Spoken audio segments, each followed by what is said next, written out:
Adelante. Estimado Esteban, es para mí un gusto. Yo no sé si Rogelio ya haya regresado para, de todas maneras, él quiera dirigir alguna palabra antes de arrancar. Rogelio, ¿estás allí?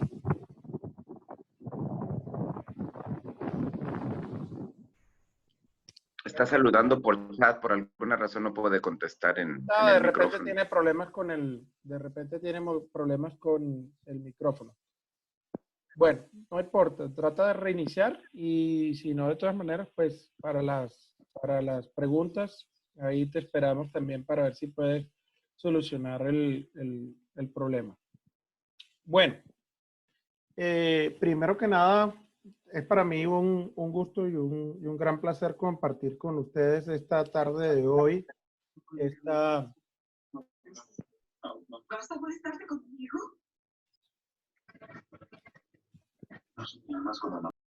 Esta sesión el día de hoy, donde vamos a hablar un poco de la situación actual desde todo punto de vista, epidemiológico, clínico, por supuesto también terapéutico, y de las cosas nuevas que en este momento tenemos en relación con el tema del SARS-CoV-2 y del COVID.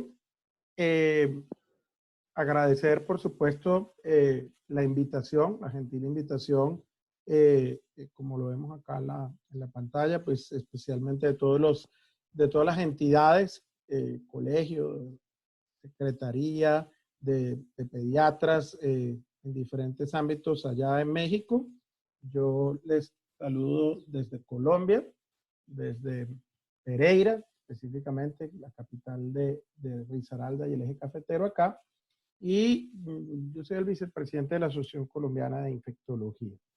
Bueno, una de las cosas también pues, que inicialmente es muy importante comentar en principio, cuando nosotros hablamos específicamente de este tema, tiene que ver particularmente con el hecho de que la información a lo largo del tiempo de la epidemia, o más específicamente de la pandemia de COVID, ha ido cambiando progresivamente y hay cosas muy importantes que hay que decir, nuevas en comparación pues con los temas que veníamos discutiendo de COVID en días y en semanas pasadas.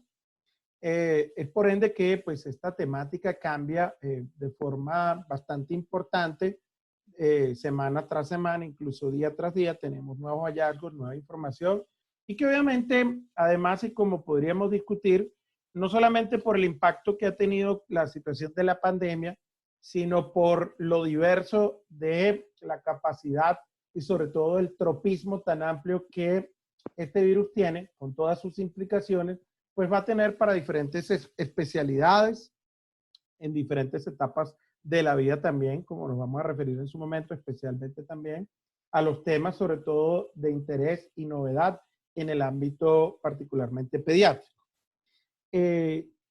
Obviamente, hablar de esta situación del COVID implica que primero que nada tenemos que empezar a entender el agente infeccioso que está relacionado con esta enfermedad.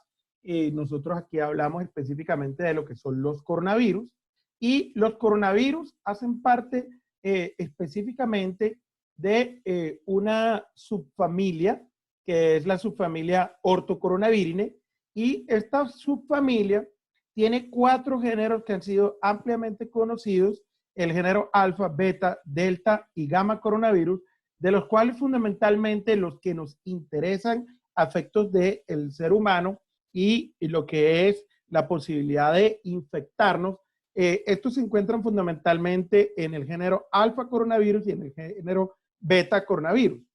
Estos coronavirus son capaces de producir patologías respiratorias leves o moderadas, pero hay 3 de ellos que son los que han producido patología severa altamente patógena, como ha sido el caso desde el año 2002 en la China para el caso del SARS, en el Medio Oriente, específicamente originándose en Arabia Saudita en el 2012, el caso del MERS, y ahora a finales del año pasado, 2019, el caso del SARS-CoV-2.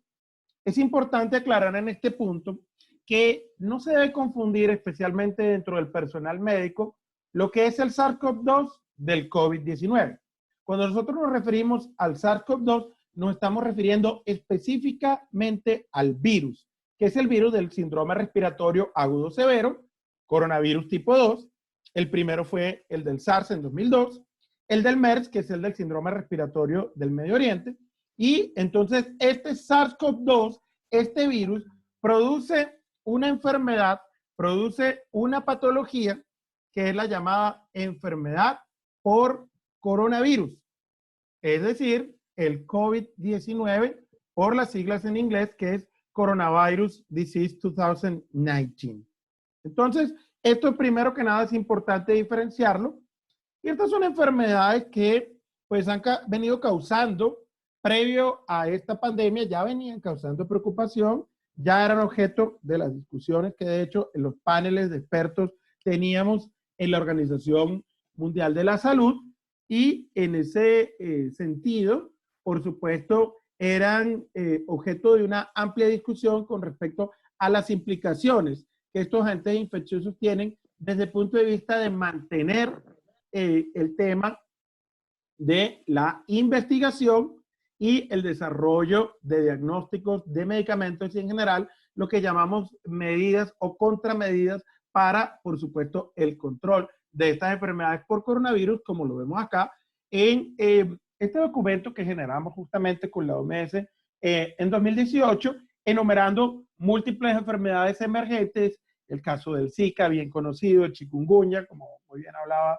Esteban, en relación a arbovirus que sabemos que nos han afectado, por ejemplo, acá en América Latina, incluyendo el caso particular también de México. Y allí, pues el tema de los coronavirus. Pero como hemos dicho, mucha gente no anticipaba realmente la emergencia tan importante que el caso de este nuevo coronavirus ha tenido y el impacto global que, por supuesto, hemos venido teniendo con este. Un elemento muy interesante y que en estos momentos también entra dentro de una preocupación que incluso el personal de salud y el personal médico tienen que tener presente es el tema del origen zoonótico de estas enfermedades. Cuando nosotros hablamos de coronavirus, estamos hablando en realidad de lo que nosotros pudiéramos denominar en inglés que es todo un conjunto de badovirus o de virus originados en murciélagos, bat-borne viruses, porque estamos hablando de virus que están presentes, de hecho, en los murciélagos. Y estos virus ha sido el caso del SARS, el caso del MERS, el caso de este nuevo coronavirus y de otros coronavirus que no han causado todavía pandemia, pero que no sabemos si puedan dar ese llamado salto de especies o también denominado en inglés ese spillover. Con el problema además que como ha sucedido con estos otros coronavirus, la expansión significativa de este a nivel mundial se debe a que además se transmiten de humano a humano.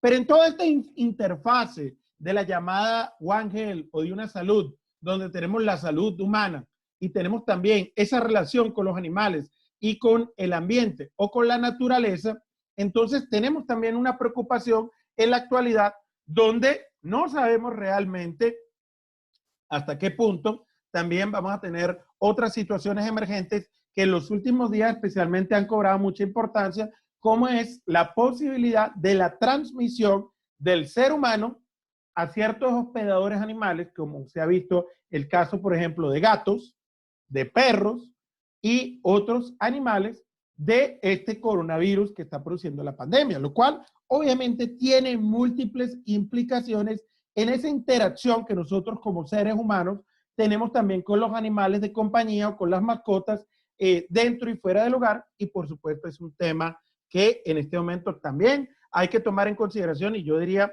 que tomando en consideración la audiencia fundamentalmente pediátrica que hay acá, pues es un tema también importante para la discusión desde el punto de vista preventivo por la especial interacción que tienen también los niños con las mascotas, y esto es un tema, por supuesto, que en estos momentos está en plena discusión. Bueno, cuando nosotros hablábamos al principio de la epidemia o al principio de la pandemia de los coronavirus, lo primero que pensamos es en qué tanto se parece este coronavirus, por supuesto a otros virus respiratorios, como el caso de influenza, pero muy particularmente a esos otros coronavirus que ya habían producido patología respiratoria severa e importante, causando estas llamadas epidemias que se presentaron especialmente en el pasado, en 2002 y en 2012.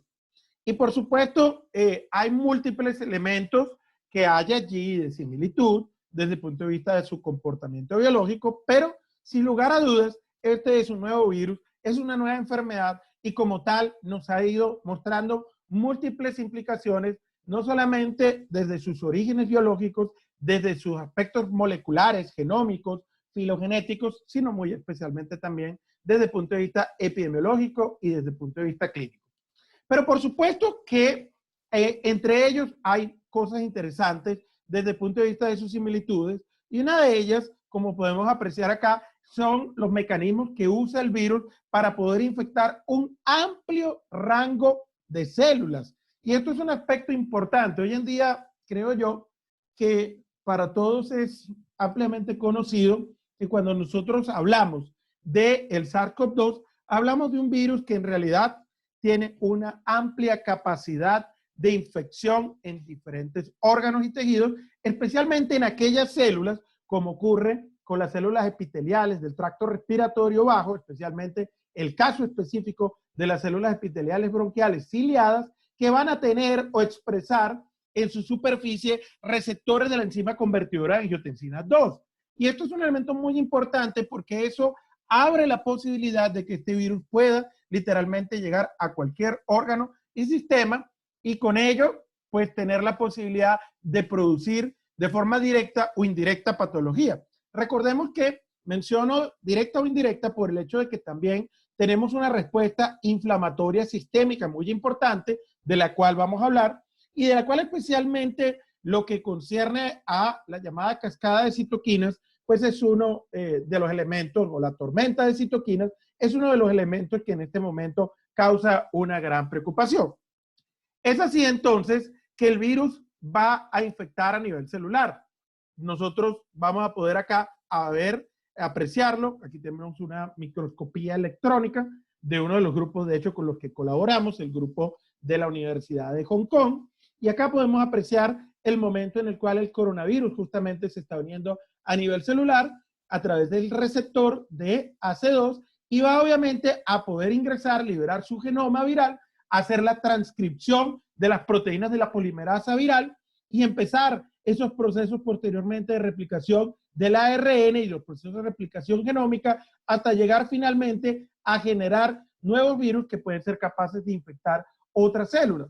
Esto ha sido también muy importante entender esto a nivel celular porque justamente en ese ámbito nos estamos centrando también para apuntar a un aspecto que es muy crítico en los actuales momentos, como es el desarrollo de fármacos o el uso o reuso de otras drogas que han sido utilizadas en otras patologías y que de hecho en estos momentos están siendo evaluadas para el caso específicamente de la infección por SARS-CoV-2 o la enfermedad causada por coronavirus COVID-19, donde como luego discutiremos, especialmente lo que ocurre a nivel extracelular con la llamada tormenta de citoquinas, es uno de los elementos en este momento muy importante de estudio a nivel de desarrollo terapéutico, pero también a nivel intracelular con fármacos antivirales que han sido usados especialmente en el caso de la infección por VIH, como el caso, por ejemplo, del lopinavir, del ritonavir, del darunavir, el remdesivir, entre otros que luego podemos discutir. Por ende, esta investigación básica a nivel celular y a nivel, obviamente, de punto de vista genómico, resulta ser muy importante. Bueno, este es un virus que, como ya mencionaba, ha tenido un origen zoonótico, pero ahorita en este momento vamos a tener que cambiar esta flecha y empezar a también ponerla en una forma bidireccional por lo que ya mencionaba anteriormente. Pero a nivel de la interacción entre seres humanos, sabemos la gran capacidad de transmisión que tiene este virus, donde, pues lógicamente, tenemos una principal forma de transmisión por vía respiratoria, por la contaminación por el contacto directo de diferentes superficies biológicas y no biológicas, a partir de los cuales se puede producir la exposición y la infección. Queda, por supuesto, grandes dudas, y eso puede ser materia de discusión para el final de esta presentación, en relación a formas de transmisión como la exposición accidental a nivel de laboratorio, que sin duda es muy factible que suceda, el caso de transfusiones de sangre y trasplantes de órganos, pero en este momento todavía no nos queda claro si existe o no la posibilidad de que haya una transmisión de tipo vertical en adición a la transmisión horizontal que evidentemente ocurre a nivel del ámbito perinatal, y si puede entonces el virus ir más allá de la placenta, porque de hecho pues en estos momentos ya han habido algunos datos preliminares que han detectado el virus en placenta y nos ponen en una situación de preocupación si pueden haber o no infecciones congénitas específicamente causadas por el SARS-CoV-2. Y eso pues lo vamos a discutir luego. Por supuesto que en este ámbito también la primera comparación que se empezó a hacer en el ámbito del embarazo tuvo que ver con la comparación con los dos coronavirus previos, como el caso del SARS y del MERS, y especialmente con el MERS, que es más reciente, pero en el SARS veíamos que si bien nunca se documentó bien la posibilidad de que ocurriera transmisión vertical, pero sabemos que no se hicieron muchas investigaciones, lo que sí sabíamos es que se podía dar abortos o pérdidas, restricción del crecimiento fetal, parto pretérmino y algunas embarazadas que por complicaciones obviamente debido a la patología, pues obviamente podían lamentablemente fallecer durante el curso del embarazo con la infección por virus SARS. En el caso del MERS, situaciones similares también fueron observadas sin que se identificase específicamente transmisión vertical. Y por supuesto, estamos viendo casos en América Latina y en otras partes del mundo de embarazadas que presentan infección por COVID-19, por el virus. Y este es un caso que reportamos con los colegas de Centroamérica, donde infortunadamente se dio un parto pretérmino, un bebé con bajo peso al nacer, que felizmente en la evaluación que se hizo en diferentes muestras, todas fueron negativas en la RT-PCR para el caso del neonato, pero la mamá de hecho tuvo una persistencia de resultados positivos de la RT-PCR por varias semanas, que de paso pues es un tema también para la discusión, que no necesariamente implica infectividad, como lo vamos a ver posteriormente. Y justamente se están haciendo análisis al respecto y ya ha aparecido una revisión sistemática en este sentido que vale la pena comentar, donde en estos estudios, que lamentablemente hasta el momento el grueso de ellos corresponde a reportes de casos y algunos estudios retrospectivos, lo que muestran es que en ellos vamos a observar, por supuesto, muertes maternas, las embarazadas se pueden complicar, pueden tener una patología severa, similar a la que ocurre también en mujeres no embarazadas, pero también vamos a tener, como he mencionado, una proporción que de acuerdo a este metaanálisis no es nada despreciable, por arriba de un 20% para parto pretérmino antes de las 34 semanas de gestación y también hasta un 24% de parto pretérmino antes de las 37 semanas. Aquí destaco este caso, que fue un caso en Bolivia recientemente, que todavía se está analizando en el departamento de Santa Cruz, en la ciudad de Montero, donde justamente ocurrió una muerte por COVID-19 en una embarazada que de hecho era personal de salud y lamentablemente se infectó en el ámbito, digamos, ocupacional, que es además todo un tema muy complejo en los actuales momentos y que por supuesto pues es un tema de amplia preocupación en los actuales momentos, conforme todavía en los países sigue avanzando, especialmente como vamos a ver desde el punto de vista epidemiológico en países como el caso de Brasil, pero también en México, entre otros. Entonces, esto es un tema realmente aún para la preocupación. Bueno, ¿cómo hacemos el diagnóstico? Que es un punto también muy crítico y sobre esto pudiéramos discutir muchísimo, porque obviamente el diagnóstico de COVID-19 a veces puede llegar a ser más complejo de lo que pensamos.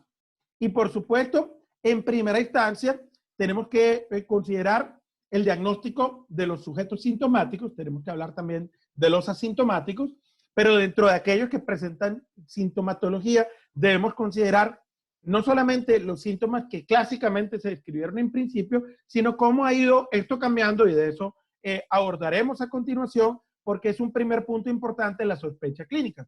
Por supuesto, la sospecha epidemiológica también ha ido cambiando a lo largo del tiempo, conforme ya no solamente hablamos de una situación importante relacionada, por supuesto, como al principio, a casos importados, sino que tenemos en este momento en la gran mayoría de países del mundo, y este es el caso de América Latina, es el caso de México, es el caso de Colombia, una transmisión comunitaria. Y esto, por supuesto, es un elemento para tener presente desde el punto de vista de que literalmente cualquiera en estos momentos puede estar infectado por el virus de SARS-CoV-2.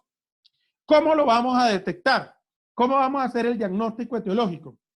El diagnóstico principalmente para efectos de confirmación es un diagnóstico por pruebas moleculares, como es principalmente el caso de la prueba de reacción en cadena de polimerasa de transcriptasa reversa en tiempo real, o simplemente abreviemos la RT-PCR o PCR, pero además tenemos otras técnicas que en algunos casos, sobre todo para la vigilancia genómica, para la epidemiología molecular, pueden ser importantes para identificar cambios que pueden estar asociados a cambios también en la virulencia del patógeno, mecanismos obviamente de desarrollo también de otros elementos, cambios de orden clínico, severidad, etcétera, y este es un tema que todavía está en estudio. Obviamente un elemento muy importante es que el clínico tenga muy presente, y esto es una de las cosas que nosotros en Colombia, con el desarrollo del consenso colombiano de atención, diagnóstico y manejo de SARS-CoV-2 y COVID-19 basado en evidencia, hemos tenido, porque hay que tener unos síntomas que empiecen a hacer sospechar justamente la posibilidad de que se presente esta infección por SARS-CoV-2, COVID-19. Obviamente los síntomas respiratorios, la fiebre, la tos, la dificultad respiratoria, odinofagia, fatiga, dinamia, o síntomas gastrointestinales, que de hecho en metaanálisis que hemos realizado y que están en este momento en prensa, nos muestran que en realidad es un tema que puede llegar a ser tan alto como 15 o 20%, y es un tema que sigue cambiando. Pero los pacientes pueden tener o no fiebre, los pacientes incluso pueden tener o no síntomas respiratorios, pero además un paciente que empeora su sintomatología respiratoria más allá del día 8 y no tiene otra etiología, es uno en el cual obviamente el COVID-19 hay que sospecharlo. De otro lado, no hay que olvidar que podemos tener también coinfecciones. Un paciente puede tener influenza y tener simultáneamente COVID-19. Y por supuesto, en la sospecha, aquellos pacientes que pueden tener imágenes pulmonares con vidrio esmerilado periférico o consolidaciones bilaterales que vamos a ver en múltiples lóbulos. Es un elemento importante también, pues como decía, la consideración de las personas asintomáticas que han tenido contacto estrecho con casos confirmados. Entonces, el diagnóstico es principalmente molecular y este va evolucionando y está tomando en consideración también pruebas rápidas y pruebas serológicas, pero hasta el momento, principalmente, este diagnóstico de tipo serológico en muchos lugares se considera solamente una definición de tipo probable, más no confirmado. Y esto es algo que en diferentes consensos hemos estado abordando por diferentes razones en relación, primero que nada, a la cinética de anticuerpos, que en realidad van a tener mucha más utilidad a nivel de la segunda a tercera semana post inicio de los síntomas, porque es el momento en el cual la IgM y la IgG van a empezar a elevarse en una forma considerable y poder tener una sensibilidad mucho más importante, que puede estar por arriba de un 80-90% dependiendo de la prueba. Estamos hablando de pruebas basadas en la detección de anticuerpos, también tenemos pruebas basadas en la detección de antígenos. Y de otro lado, también recordar que incluso la PCR también va a disminuir su rendimiento conforme pasa el tiempo. Y esto es un elemento importante para tener presente, pero a la vez recordar que podemos tener, y como vamos a mostrar posteriormente, una persistencia de la PCR a lo largo de varias semanas. Con respecto a este punto de las pruebas diagnósticas y en particular de los resultados serológicos, hay que recordar que podemos tener extremos diferentes desde el punto de vista del reporte de pruebas. Y es importante también que ahora que está llegando las pruebas serológicas a los diferentes países, saber qué tipo de pruebas serológicas estamos manejando. Porque nosotros podemos tener pruebas serológicas en las cuales en los laboratorios más capacitados se hacen pruebas como el caso de la ELISA, donde podemos ver específicamente valores de títulos de anticuerpos o valores de densidad óptica que se están midiendo para el caso de la IgG, la IgM, y en Europa se está especialmente también viendo el caso de lo que son la IgA, que es también en este momento un marcador inmunológico muy importante y por supuesto hay que tenerlo presente porque se está midiendo específicamente la cantidad por títulos de anticuerpo con relación obviamente a las diluciones de esto, ¿no? Bueno, y podemos tener por supuesto pruebas rápidas, lo que llamamos pruebas a la cabecera del paciente también, o point of care diagnostic, donde en estos casos podemos tener pues una situación en la cual el resultado va a ser un resultado de tipo binario o dicotómico, en el cual pues simplemente el resultado va a ser positivo o negativo, ¿ok? Entonces, esto es también un elemento aquí para la consideración de los resultados de las pruebas serológicas. Pero el principal diagnóstico es molecular y el diagnóstico molecular de los casos es muy importante también. Luego, para entender el comportamiento epidemiológico, la epidemiología genómica a través de la filogenia, entre otras cosas, entre las cuales un elemento muy importante es tener presente los patógenos de la misma familia del virus que podemos detectar y que de hecho ya sabíamos estaban circulando en muchos países del mundo en América Latina, como ya mencionaba el caso de coronavirus 229B, OC43, HK1, NL63, pero además, por supuesto, el caso de otros que han sido emergentes, SARS y MERS, y por supuesto de múltiples otros virus respiratorios también, de patógenos bacterianos respiratorios, micóticos, etcétera, que pueden estar también asociados o incluso co-infectando a estos pacientes. Cuando vayan a usar pruebas serológicas, hay que estar atento, y aquí paso muy rápidamente, a los rendimientos de las pruebas, porque hay algunas pruebas que pueden llegar a tener en realidad baja sensibilidad, baja especificidad, y este es un tema que se ha venido evaluando en agencias nacionales de evaluación de tecnología sanitaria. Nosotros acá en Colombia, nuestro Instituto de Evaluación de Tecnología Sanitaria, IETS, donde, por ejemplo, acá apreciamos que hay escenarios donde las pruebas serológicas no llegan a tener una sensibilidad incluso mayor del 42%. Y esto hay que tenerlo presente porque tiene que ver no solamente con las características propias de la prueba, sino el momento en el cual éstas se aplican. Y obviamente hay que tener presente pues que también podemos tener los escenarios de cero conversión y por lo cual obviamente habrá que tomar muestras seriadas, muestras pareadas de los pacientes para obviamente poder apreciar estos tipos de cambios con las pruebas serológicas.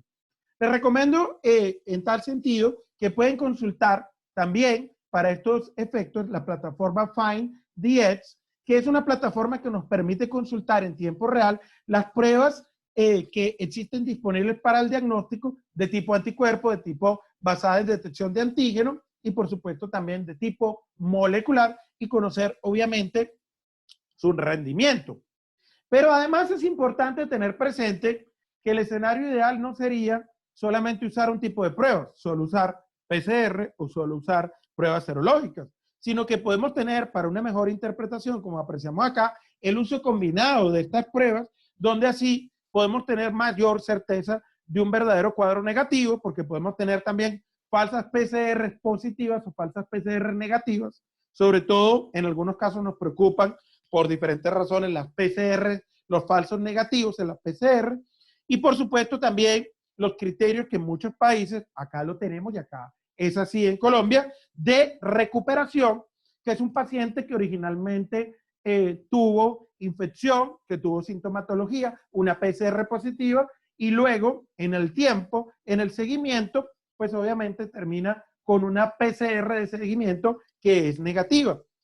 Hay toda una discusión, y eso lo pudiéramos hablar para la sesión de preguntas, en relación a si el desarrollo de títulos de anticuerpos IgG es igual o no al desarrollo de suficientes anticuerpos, de títulos de anticuerpos neutralizantes, y con ello, obviamente, tener realmente una posibilidad de protección frente a una nueva exposición y obviamente que no ocurra reinfección. Pero eso es todo un tema que de hecho está en este momento en discusión. Como decía, va a llegar también la IgG, no solamente las pruebas serológicas como IgM, IgG, sino que también tenemos el tema de la IgA que se está usando, y parece incluso tener mayor utilidad la combinación IgG-IgA que incluso la IgG con la IgM. Y esto, por supuesto, es también para tenerlo presente en estas consideraciones.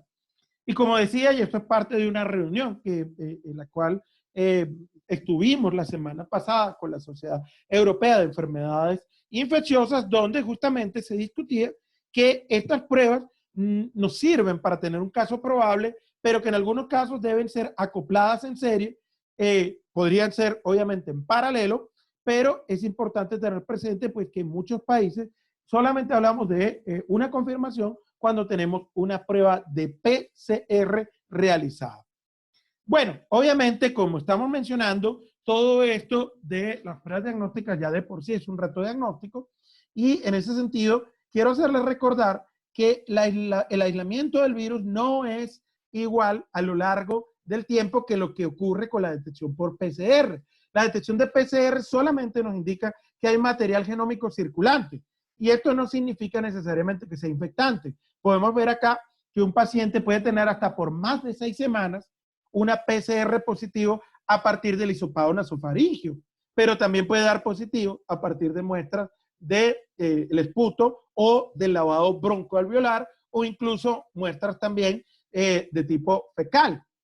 Y en cambio, el aislamiento viral, el aislamiento del virus propiamente, en realidad lo vamos a tener fundamentalmente durante la primera semana, y esto por supuesto es un tema también en la consideración. Y acá, como veíamos, pues la detección de los anticuerpos, que fundamentalmente tienen una utilidad después de la segunda a tercera semana en adelante. Hay muchas pruebas, es importante verificar obviamente su rendimiento, los patrones de sensibilidad y especificidad son muy variables, y esto es un elemento para la consideración, lo que decíamos de la concirculación de otros virus, los algoritmos diagnósticos que se han planteado, entre otras cosas. Bueno, en todo esto es muy interesante también, pues, ir rápidamente recorriendo la epidemiología, cómo esto se originó desde China y cómo fue rápidamente aumentando y extendiéndose a otros continentes, Europa, Norteamérica, nosotros casi de últimos, en América Latina con la llegada en febrero a Brasil y en días sucesivos a otros países de la región, donde ya prácticamente esto es algo diseminado en todos los países del mundo, por supuesto, todos los países de América Latina, con la presencia obviamente de este virus que ha ido escalando a millones de casos a nivel mundial, y que en los actuales momentos ya sobrepasa los 4 millones, ya casi se va acercando a los 5 millones de casos. En el caso de América Latina, como decía, esto no ha sido una excepción, y como vemos acá, hay países que destacan muchísimo en relación al número de casos. En primer orden, Brasil; en segundo término, el caso de Perú; y por supuesto, acá tenemos la situación que también pasa a ser compleja con México. Sin embargo, y como podemos apreciar en los diferentes análisis que hemos hecho con colegas de Brasil, que es en este momento el sexto país a nivel mundial con mayor número de casos, creemos que esto va a pasar a ser el primer país a nivel mundial. Brasil, y a través de ello Latinoamérica, se va a convertir prontamente en el epicentro de esta enfermedad. Pero por supuesto, otros países destacan en la región de América Latina, como es el caso de Perú, que es el número 13, que tiene ya más de 80,000 casos, y por supuesto también tenemos otros países como el caso de México, que está en el puesto 18 a nivel internacional y que tiene especialmente una proporción muy importante, casi la cuarta parte de sus casos, justamente concentrados en Ciudad de México. Obviamente ha tenido también una cantidad importante de funciones que llega casi al 10% de ellos, como apreciamos acá para estos datos, alrededor del 13 de mayo, 40,000 casos confirmados, de los cuales 4,200 fallecieron. En el caso de Colombia, hemos tenido también unas cifras que no dejan de ser importantes, pero hemos tenido también una proporción muy importante de muestras que se han procesado, y al día de hoy tenemos 14,000 casos con alrededor de 546 fallecidos, que está por el orden del 4%. ¿Qué cosas son interesantes? Y para ir viéndolo esto cada momento más de la presentación al enfoque también desde el punto de vista pediátrico. Bueno, una cosa buena para efectos de la mortalidad en principio es que hemos tenido una proporción menor al 20% en sujetos mayores de 60 años de edad. Pero aquí tenemos también, y esto es algo que se ha estado discutiendo recientemente, una proporción bastante importante de los casos que al día de hoy está alrededor del 11% en población menor de 20 años de edad. Hace semanas atrás, nosotros decíamos, bueno, vemos que hay poca sintomatología, que los niños no presentaban muchos síntomas, y no habíamos visto a nivel nacional ni a nivel internacional muchas cosas de preocupación, quizás solamente en grupos más extremos, como en el caso de los neonatos, obviamente en niños que tuvieran enfermedades de base de diferente naturaleza y que pudieran por ello tener algún factor de riesgo particular, y no era un objeto de preocupación. Pero como vamos a ver posteriormente, en estos momentos nos estamos preocupando de manera muy considerable por las consecuencias desde el punto de vista inmunológico que se están observando en algunos casos y donde no sabemos todavía cuál es la proporción real, la prevalencia de este tipo de consecuencias y de complicaciones severas también en la población pediátrica, que al principio de la epidemia no se veía claramente, sino que se concentraba la enfermedad severa y grave fundamentalmente en la población adulta, en la población mayor de 60 años de edad y en la población especialmente con factores de riesgo.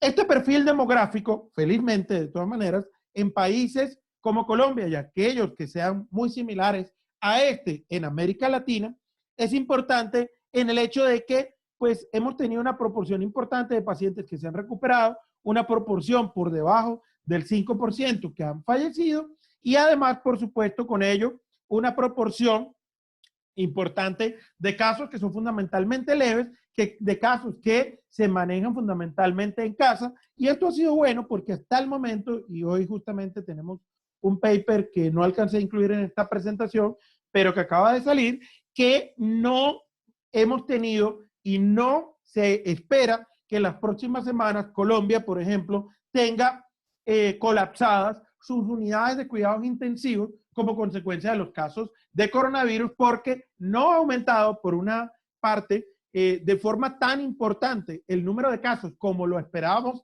en principio, y felizmente por las medidas de contención que al principio se dieron, obviamente el impacto de la cuarentena y otras medidas adicionales que se han dado, y esto es obviamente un elemento muy importante que no estamos viendo así en otros países y en particular en otras regiones de América Latina, como podemos ejemplificar en el caso de Ecuador, específicamente en Guayaquil, o la situación, por ejemplo, en la selva amazónica peruana, pero incluso también acá en Colombia, hay que decir, actualmente es justo en la zona de la Amazonía colombiana, donde actualmente también hay una situación compleja con respecto a la no existencia de unidades de cuidado intensivo.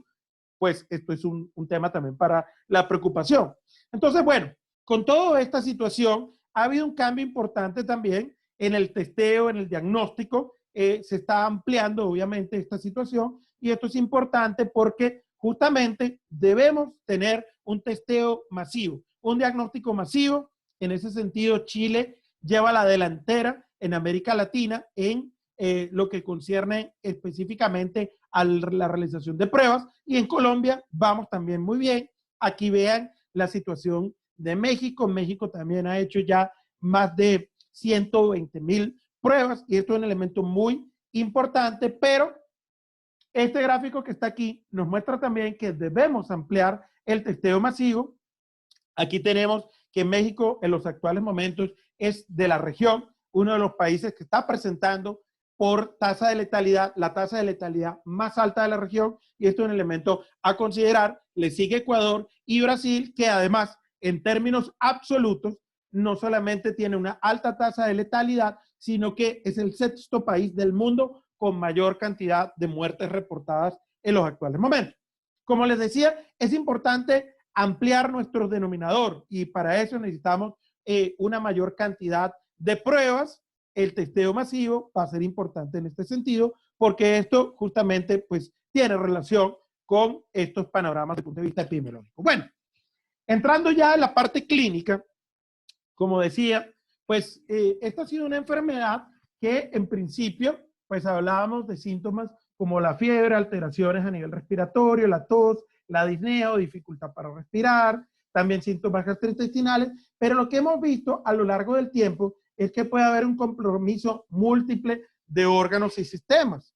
Pero en principio destacó siempre mucho la fiebre y la tos entre las características clínicas que fueron reportadas en los primeros casos y en las primeras series. Las alteraciones imagenológicas, que han sido casi una constante, como hemos mencionado, esas imágenes en ese patrón de vidrio esmerilado y áreas subsegmentales de consolidación multilobulares, bilaterales, que podemos apreciar no solamente en los estudios radiográficos, sino especialmente en las tomografías computarizadas.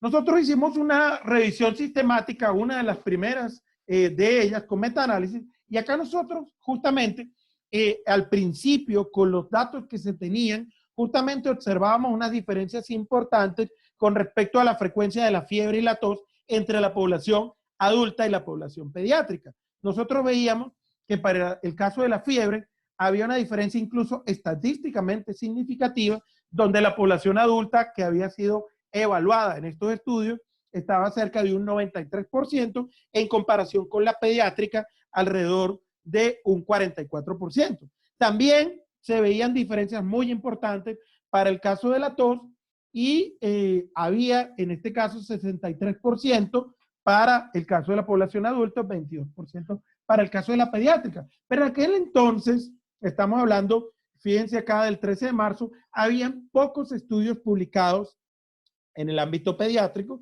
y esto es un elemento que quizás no nos permitió ver al principio de la epidemia lo que ahora sí estamos viendo, con mayor cantidad de casos y por supuesto también mayor cantidad de estudios desde el punto de vista del espectro clínico y por supuesto de las complicaciones a ese nivel. Rápidamente mencionar que en la población adulta las complicaciones son un elemento importante, especialmente asociado a las comorbilidades que los pacientes tienen, los factores de riesgo de hipertensión, enfermedad cardiovascular, diabetes, enfermedad pulmonar obstructiva crónica, cáncer, enfermedad hepática crónica, entre otras, y por supuesto las complicaciones que se pueden presentar, especialmente pulmonares, el síndrome de estrés respiratorio agudo, la falla cardíaca, la falla renal, shock e infecciones secundarias, que obviamente van a hacer que hasta un 20-25% de estos pacientes vayan a una unidad de cuidados intensivos. Pero como decía, y estas son definiciones que hemos incluido recientemente desde el punto de vista clínica, otras cosas, como por ejemplo ocurre con los síntomas gastrointestinales, pero también con el caso, por ejemplo, de manifestaciones neurológicas, como es el caso de las alteraciones olfatorias y del gusto, la anosmia, la ageusia, la disosmia o disgeusia, van a estar presentes, y lo estamos viendo cada día en una frecuencia significativa de los pacientes, incluso hasta arriba del 60-70%. Y fíjense esto, que son de datos de Chile que hemos analizado en esta publicación que hicimos con colegas de ese país, pues que incluso en algunas series hasta más del 60% de los pacientes presentan cefalea, incluso muy por encima de lo que es la fiebre y otros síntomas. Y esto llama profundamente la atención y aún no sabemos si esto está acoplado con aspectos de tipo molecular, de tipo genómico del virus. Pero ciertamente los estudios también con respecto a los trastornos olfativos y del gusto están mostrando cifras muy importantes en las diferentes series que se están publicando a nivel mundial. Y esto hay que tenerlo presente como un signo o un síntoma que inicialmente pueden presentar los pacientes y que en algunos casos pueden tener también una duración importante, como en este caso que publicamos, donde esta colega médico en España presentó anosmia por un periodo de tiempo de 14 días durante el curso de infección por COVID y ella pues era trabajadora de la salud. Entonces esto se está incorporando en definiciones en Colombia, en Argentina, en Chile, desde el punto de vista de síntomas gastrointestinales, desde el punto de vista de la anosmia, de la disgeusia, y es un tema que hay que tener presente, en el caso del cual todavía estos estudios de estas manifestaciones se han observado fundamentalmente en población adulta, no hay nada a la fecha en población pediátrica, y este es un tema que hay que tener presente. Bueno, en la evolución, por supuesto, mucho se ha hablado de que esas complicaciones, de esos problemas, desde el punto de vista del COVID, se han visto asociados a la alta letalidad que puede tener, por ejemplo, en la población más adulta, donde hasta un 27% de ellos, como esta serie de Estados Unidos, puede tener. Y en principio estábamos viendo que en algunos estudios los menores de 20 años de edad no se presentaban, por supuesto, muertes asociadas al COVID-19. Y eso es algo que quizás va a cambiar de forma importante en los siguientes días y hay que tenerlo muy presente porque, como vamos a ver, también en los casos pediátricos pueden haber complicaciones. Además, si todo eso no fuera suficiente, y también para la consideración de los estudios en pediatría que habrá que tener, es un elemento que estamos viendo en la población adulta, y es que como consecuencia de esa inmediación de tipo inmunológico, inflamatorio, se están viendo también cuadros de enfermedad trombótica o tromboembólica. Y esto es algo que no se veía al principio o no se había entendido muy bien al principio de la epidemia, pero hoy en día sabemos pues, que se están observando una serie de alteraciones muy importantes desde el punto de vista de trombocitopenia, elevación del dímero D, de los tiempos de coagulación, de las alteraciones de la troponina, donde vemos asociaciones muy importantes desde el punto de vista de que estos pueden ser factores pronósticos que hay que considerar, como el caso del dímero D en relación, por supuesto, a otros factores pronósticos, la LDH, la procalcitonina, la ferritina, especialmente por arriba de 1000, la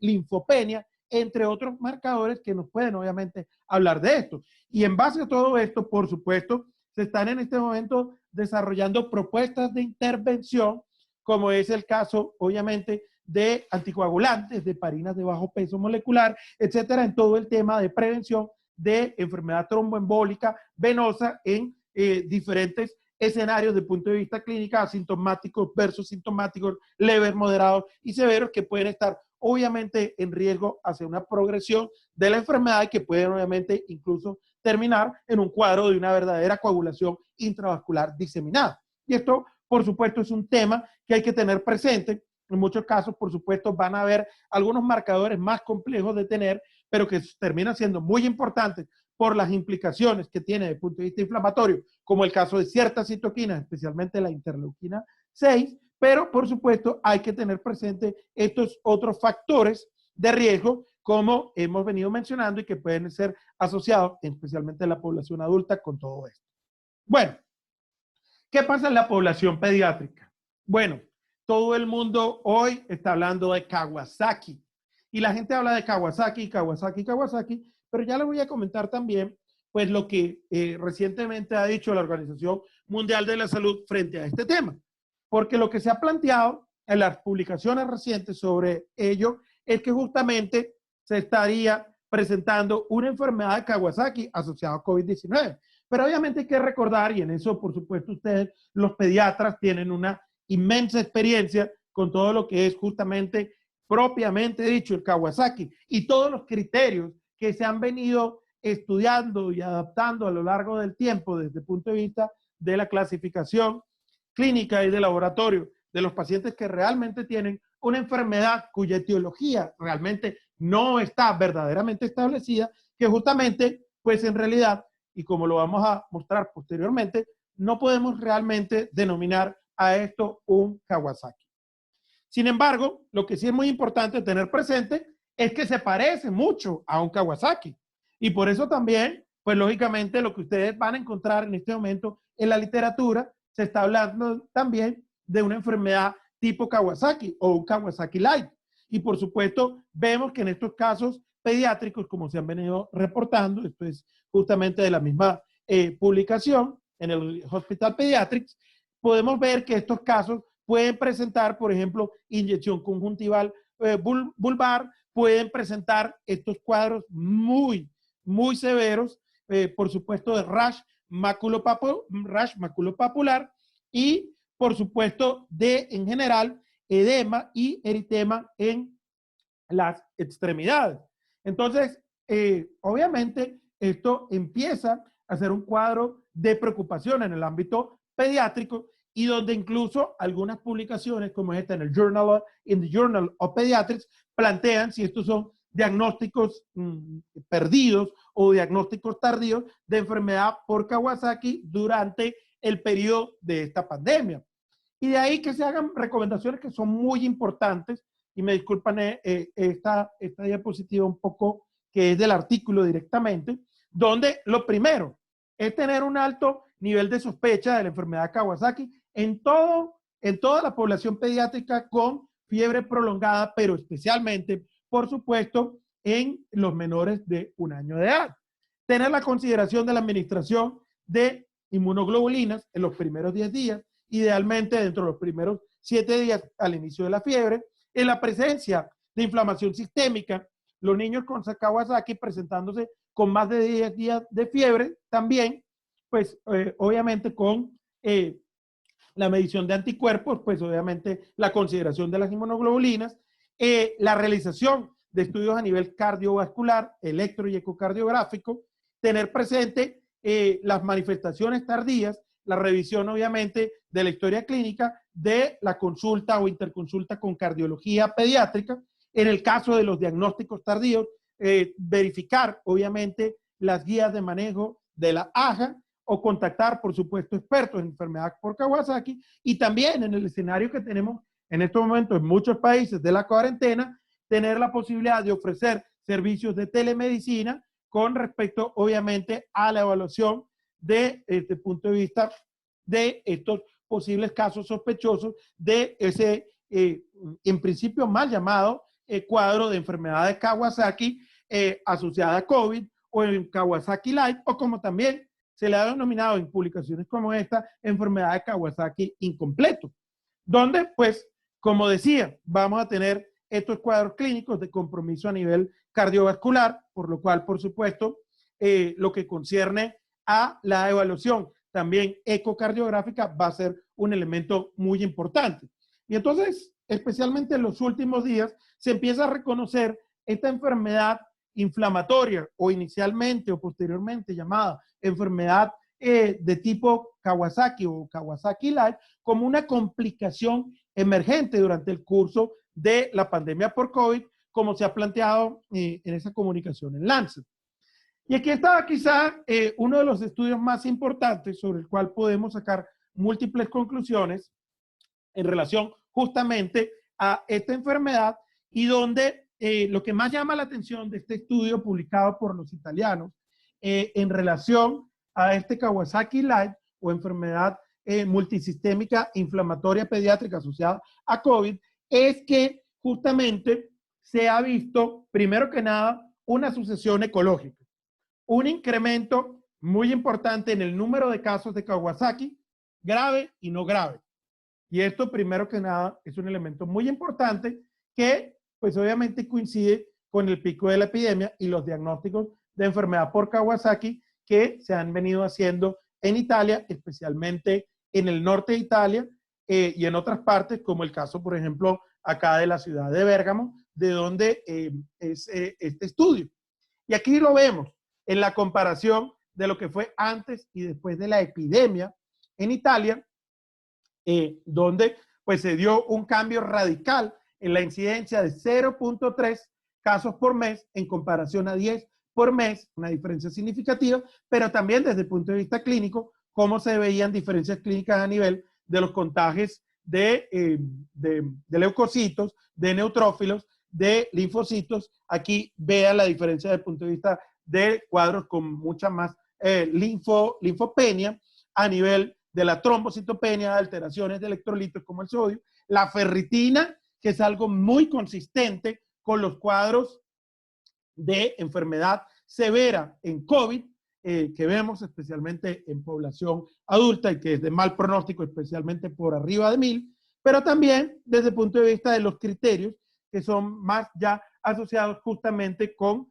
enfermedad enfermedad de Kawasaki, como vemos acá, el score de Kobayashi, donde en este caso, pues también se observó una diferencia significativa en el síndrome de activación macrofágica y también en lo que es el síndrome de shock por enfermedad de Kawasaki, también una diferencia significativa en las alteraciones ecocardiográficas y en la necesidad del uso adyuvante de esteroides en estos cuadros que se presentaron durante el curso de la epidemia asociados con la enfermedad por Kawasaki.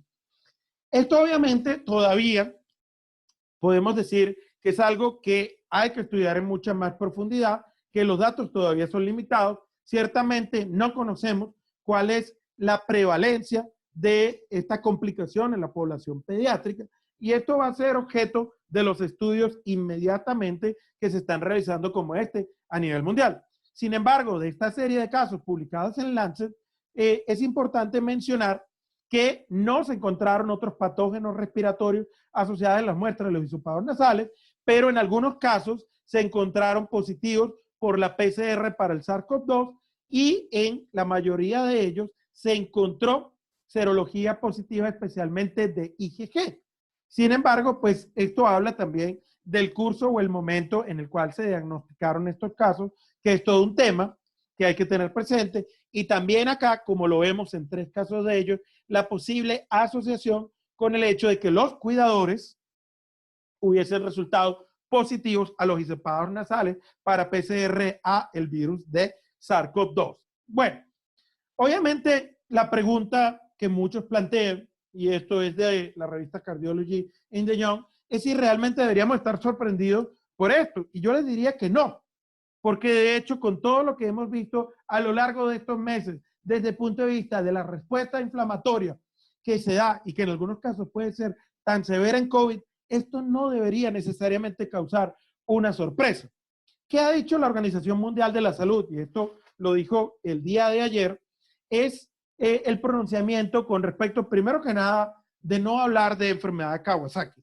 Y ya voy a hablar aquí justo de los criterios que en pediatría hay que tener presentes para esta nueva condición que la Organización Mundial de la Salud ha denominado el síndrome inflamatorio multisistémico en niños y adolescentes con COVID-19, o también, como se le está llamando en otras publicaciones, el síndrome inflamatorio multisistémico pediátrico. A consecuencia, obviamente, pues de todo lo que previamente les comentaba, y donde la definición que aún se puede considerar hasta que haya mayor validación de los estudios asociados a esto, de definición de caso preliminar, es en niños y adolescentes de hasta los 19 años de edad que tengan primero que nada fiebre por 3 o más días y tengan 2 de los siguientes criterios. Que tengan rash o conjuntivitis bilateral no purulenta o signos de inflamación mucocutánea a nivel oral, a nivel de manos o pies, que tengan hipotensión o shock, que tengan alteraciones o características de disfunción miocárdica, pericarditis, valvulitis, alteraciones coronarias, incluyendo hallazgos ecocardiográficos o alteraciones de las enzimas cardíacas, evidencia de coagulopatía por tiempos de coagulación o dímero D elevado, también trastornos gastrointestinales agudos que incluyen diarrea, vómito o dolor abdominal Y por supuesto también otros criterios como es marcadores elevados de inflamación como la velocidad de sedimentación globular, la proteína C reactiva o la procalcitonina, y que no tengan otra etiología, que no tengan una causa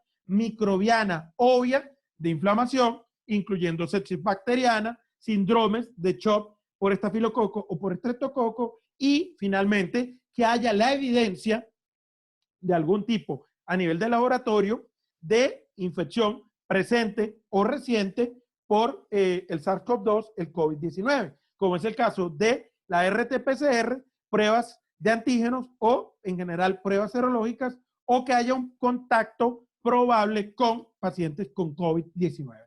Esos son los criterios que en este momento se han definido para esta enfermedad inflamatoria multisistémica o síndrome inflamatorio multisistémico asociado al COVID-19 en niños y adolescentes. Bueno, ¿qué hacer con los pacientes con COVID? Bueno, hay guías de tratamiento, hay consensos, que mucho de ello obviamente apunta al manejo especialmente sintomático, pero sin duda que la gran pregunta que muchos se hacen, y con esto ya vamos terminando la presentación, es hacia qué hay con respecto a la parte terapéutica. Y pese a que ya han salido varios ensayos clínicos evaluando Remdesivir, evaluando Lopinavir, Ritonavir, evaluando cloroquina, hidroxicloroquina, entre otros fármacos, hasta el momento, lamentablemente, ninguno ha mostrado suficiente efectividad, suficiente beneficio como para, obviamente, hacer una recomendación basada en la evidencia fuerte a favor del uso de estos fármacos. Sin embargo, por supuesto, en muchas guías está autorizado su uso dentro de diferentes contextos, algunos incluso desde el punto de vista investigacional en el contexto de ensayos clínicos, y por supuesto el uso compasivo y analizando caso por caso los beneficios que pueden haber de ello. Obviamente hay múltiples estudios en la literatura que en los actuales momentos están evaluando a nivel in vitro múltiples drogas, como ha sido también el caso de cloroquina, de la ivermectina, que la ivermectina, al menos en datos preliminares, pareciera estar mostrando algo de beneficio, y esto obviamente va a ser un elemento que hay que considerar. Lo mismo podríamos decir para el caso de vacunas, donde todavía no tenemos vacunas disponibles. Las vacunas van a tomar, por supuesto, mucho más tiempo, y están en este momento en curso más de 20 candidatos de vacunas que se están aplicando a nivel internacional. Quizá de todo ello, entre las cosas que nos ofrece un poco más de esperanza, es el caso de los inmunomoduladores, como el caso del tocilizumab o el caso del sarulimab, entre otras drogas, que especialmente en los estudios que se están haciendo y mostrando en algunos ensayos, pudieran tener importancia por el hecho de, como hemos dicho, lo relativo a ese síndrome de liberación de citoquinas o tormenta de citoquinas, donde ahí pueden tener importancia el uso de estos fármacos. Otra cosa, por supuesto, en esta consideración es que la combinación de fármacos va a ser un elemento importante que va a ir cobrando mayor importancia, y donde de hecho algunos estudios recientes también están mostrando esperanzas con respecto a esto. Drogas nuevas van a seguir apareciendo, drogas viejas que se han, digamos, planteado se puedan usar para el caso de COVID también. Y este es el caso, por supuesto, en este momento de la posibilidad de inmunomodular con tetraciclinas, con tetraciclina o doxiciclina, la ivermectina, que en este momento se está empezando a usar a consecuencia de esta publicación in vitro que se realizó en el Antiviral Research, y donde algunos datos observacionales al menos han mostrado diferencias significativas, pero que falta obviamente validar. En todo ese contexto, por supuesto, si se usan estos fármacos, hay que tener muchísimo cuidado con las contraindicaciones, con las interacciones de los medicamentos. En el caso de la cloroquina, que en algunos pacientes puede tener riesgo, especialmente cardiovascular, evaluar el QT y otras contraindicaciones, las interacciones farmacológicas, los eventos adversos, etcétera, en los pacientes que vayamos a usar antivirales como los inhibidores de proteasa, el tema obviamente de verificar su estatus serológico para VIH como una recomendación de buena práctica clínica, y por supuesto, como decía, verificar las múltiples interacciones que pueden tener cada uno de estos fármacos. Recordando además que los escenarios de recomendación que se están planteando en las diferentes guías para el uso de estos fármacos obedecen especialmente a los pacientes que están en situación más crítica, choque séptico, sepsis, el SDRA y neumonías graves particularmente. No así para los cuadros leves y, por supuesto, para los casos asintomáticos. Y, por supuesto, en ese sentido están las guías para esta orientación, donde muchas de ellas, pues, también están abordando ya los contextos específicos de diferentes poblaciones para evaluar, por supuesto, esta situación en detalle. Por supuesto, siempre lo mejor va a ser evitar que estos casos se presenten. La prevención y de ahí todas las medidas en salud pública y salud colectiva que estamos viendo que pueden tener un impacto en los diferentes países y que en los análisis que se están haciendo podrían indicar realmente ser efectivas, por lo menos en una reducción, si no total, parcial, para mitigar esos crecimientos incontrolados que en algunos países, por falta de estas acciones, como ha sucedido en Brasil, lamentablemente se han dado.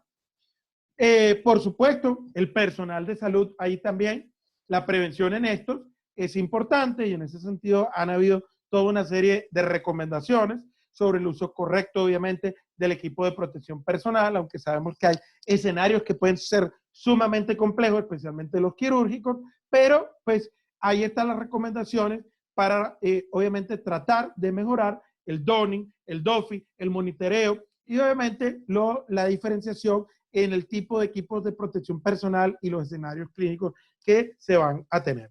Finalmente, todo esto representa un inmenso reto para todos en salud y, como lo decíamos en este editorial, publicado hace unas semanas atrás en una revista peruana, pues lamentablemente nos tocó justamente esperar lo inesperado, la pandemia del milenio hasta el momento, como ha sido el COVID-19. Para los interesados, presentaciones como esta, material de apoyo, guías, artículos y otras cosas informativas sobre COVID pueden encontrar en la página web de nuestra colaboración latinoamericana, LANCOVID, así como también en la página web de nuestra Asociación Colombiana de Infectología, asin.org. Y para cerrar, un par de mensajes, simplemente, cuando pase la pandemia, invitarlos a Colombia, al eje cafetero, a que visiten esta tierra hermosa donde el poeta Luciano García Gómez decía: en Pereira no hay forasteros, todos somos pereiranos, y pues simplemente terminar dedicando, como en muchas ocasiones, esta presentación a mi amada prometida, Catherine, y por su atención, muchísimas gracias.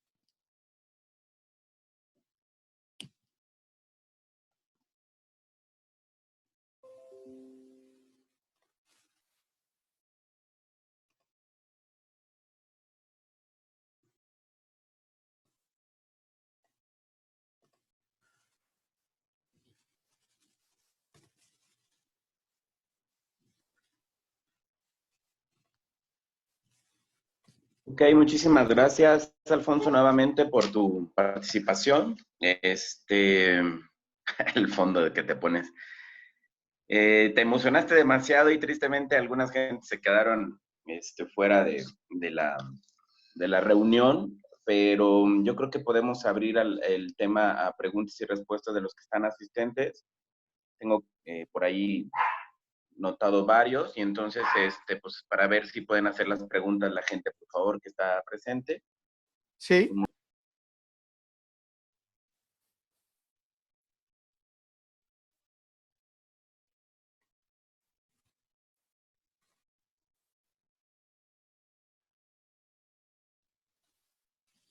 ¿Quieres tú leer las preguntas, Esteban, o por favor moderarlas?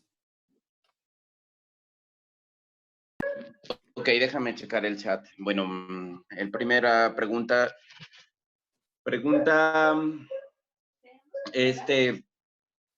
¿por qué la procalcitonina puede salir negativa? Nos pregunta Rogelio Torres. Perdón por mis perritos que están, haciendo ruido. No te preocupes, tranquilo. Bueno, con relación a la procalcitonina, no es el mejor marcador, y de hecho nosotros en el consenso no lo tenemos como uno de los marcadores principales. Entre los marcadores principales tenemos especialmente dímero D, tenemos la ferritina, la proteína C reactiva también está incluida, hasta cierto punto puede ayudar, y por supuesto el hecho de que el paciente tenga linfopenia, entre otros, pues está incluido. Si la procalcitonina está elevada, pues puede ayudar, pero el hecho de que esté negativa o baja no obviamente no nos descarta como marcador, ¿no?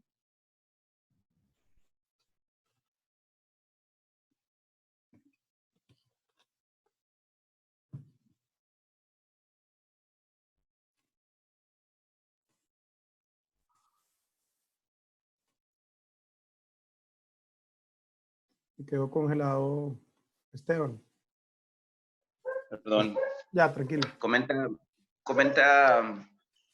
Rogelio que también está notando el tema del derrame pericárdico, y bueno, el daño cardíaco que está haciendo el virus en niños también. Sí, bueno, es un tema muy importante justamente para la discusión, ¿no? Nosotros ya en población adulta hemos visto un amplio espectro de complicaciones a nivel cardiovascular y por supuesto creemos que con lo que está pasando, pues lógicamente, y como lo está planteando muy bien Rogelio, esto también lo vamos a tener que esperar verlo en la población pediátrica conforme están empezando a presentarse casos. Sugeriría obviamente también, y es un tema que luego lo podríamos discutir luego de esta reunión, que sería muy interesante e importante justamente empezar a documentar esos casos bien, esos casos con confirmación sobre todo molecular, estoy hablando obviamente pediátricos, que están viendo, por ejemplo, personas como Rogelio, que presenten obviamente complicaciones cardiovasculares, que presenten derrame pericárdico, dilatación coronaria y otras cosas que, pues lamentablemente, todavía incluso hay que mencionar, no están muy reportadas en la literatura científica a nivel internacional y pues son muy valiosas tenerlas presentes.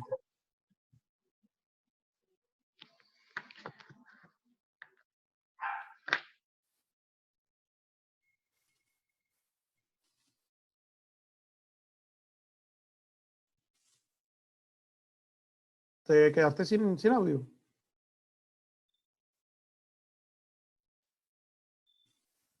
Pero yo veo acá por... Hola, hola. Hola, Rogelio. ¿Sí? ¿Escuchas? Te escucho, Rogelio. Hola, ¿cómo estás? Muy Muchas bien, ¿y gracias tú? por la excelente plática, de verdad. Muchas gracias. Muchas gracias. Por ahí la doctora Larios te hace una pregunta. ¿Te la puedo hacer? Sí, claro, por supuesto. Doctora Larios está preguntando, el hijo de madre diabética, no, de madre positiva con COVID, con lactancia materna, ¿en qué porcentaje tiene riesgo de contagio? No por la leche, ciertamente. No por contagio, no por la leche, sino por el contacto de la madre.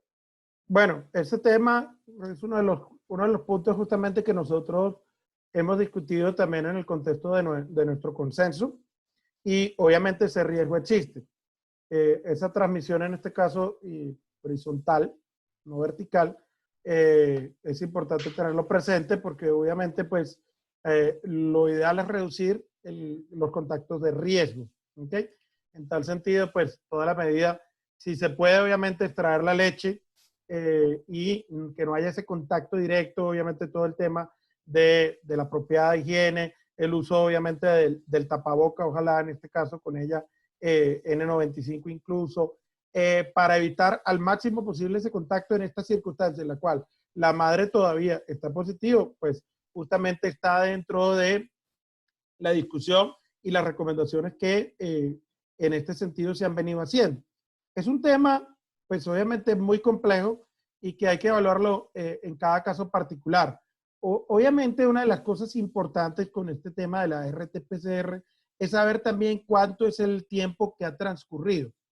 Porque una cosa importante que lo mencioné en la presentación y lo quería dejar también para la posible discusión, como estoy mencionando acá, es el tema específicamente de que no toda RT-PCR positiva significa necesariamente riesgo de infección.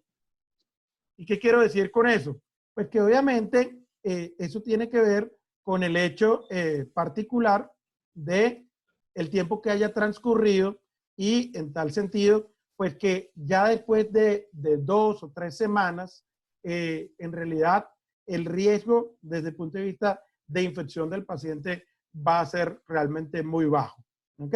Si ese fuese el caso, pues aún más importante, por supuesto, y como se ha dado la OMS y nosotros también, desde nuestras recomendaciones, primero que nada, la recomendación es no suspender en general la lactancia materna. Pero lo que sí, como decía anteriormente, sí una recomendación incluso fuerte a favor es la extracción manual de la leche materna, el almacenamiento, obviamente para su posterior administración mediante la técnica de vaso y cuchara para evitar ese contacto con del neonato, pues obviamente con secreciones orofaringeas de esa mamá que puede estar positiva y, por supuesto, de no ser posible esa extracción manual de la leche, que el neonato sea amamentado, pero, por supuesto, teniendo en cuenta realizar una limpieza previa del área, de las mamas, de los pezones con jabón, abundante agua, higienizar manos previo a la lactancia y, como decía, el uso de mascarilla, bien mascarilla convencional o N95 por parte de la madre. Hola, Alfonso, ¿podrías activar el micrófono del doctor Mauro de la O? ¿Ah? Sí. El doctor Mauro de yo la O. no sé por qué debe aparecer que Esteban, yo lo silencié porque está, más bien está desde silenciado. Dale tu micrófono, Esteban, a ver, me dices Mauro de la OS. De la O, ya lo vi. Ya lo vi, también ya lo desilenciamos. El doctor Valeriano pregunta que si la presentación de Kawasaki Light que estamos teniendo con coronavirus está teniendo mayor, pues quizás morbilidad y mortalidad respecto al Kawasaki normal, por comentarlo así. ¿Es más agresivo clínicamente o qué hemos visto en los primeros reportes de, por ejemplo, a lo mejor yo me atrevería a agregarle aquí a lo del doctor Valeriano si la cardiopatía que se puede observar es mayor o menor o que se ha observado? Mira, la pregunta es muy buena y yo personalmente te digo algo. Yo creo que este es un tema que en pediatría hay que diseminarlo muy ampliamente, porque yo prefiero que la gente esté muy atenta y alerta con respecto a qué puede suceder a lo contrario. Y esto lo digo porque lo que estamos viendo con los reportes de la literatura científica son realmente preocupantes. Y en ese sentido, y como bien lo mostraba allí, el porcentaje de enfermedad severa que se está observando es mucho mayor al que en los mismos lugares observaban previamente. Este estudio que se publicó en Lancet recientemente mostraba en realidad que en los últimos 5 años habían tenido antes de esta epidemia en realidad un par de casos severos. Cuando de repente en 2020 se te disparan 7, 8 casos severos, entonces pues es un tema que empieza a preocupar. Obviamente la data que hay en este momento todavía es limitada, pero hay que estar muy atento, no solamente en temas de cantidades, no solamente en temas de número de casos, sino en realidad en lo severo que puede llegar a ser esta enfermedad de este síndrome de respuesta sistémica inflamatoria múltiple vista en niños y adolescentes.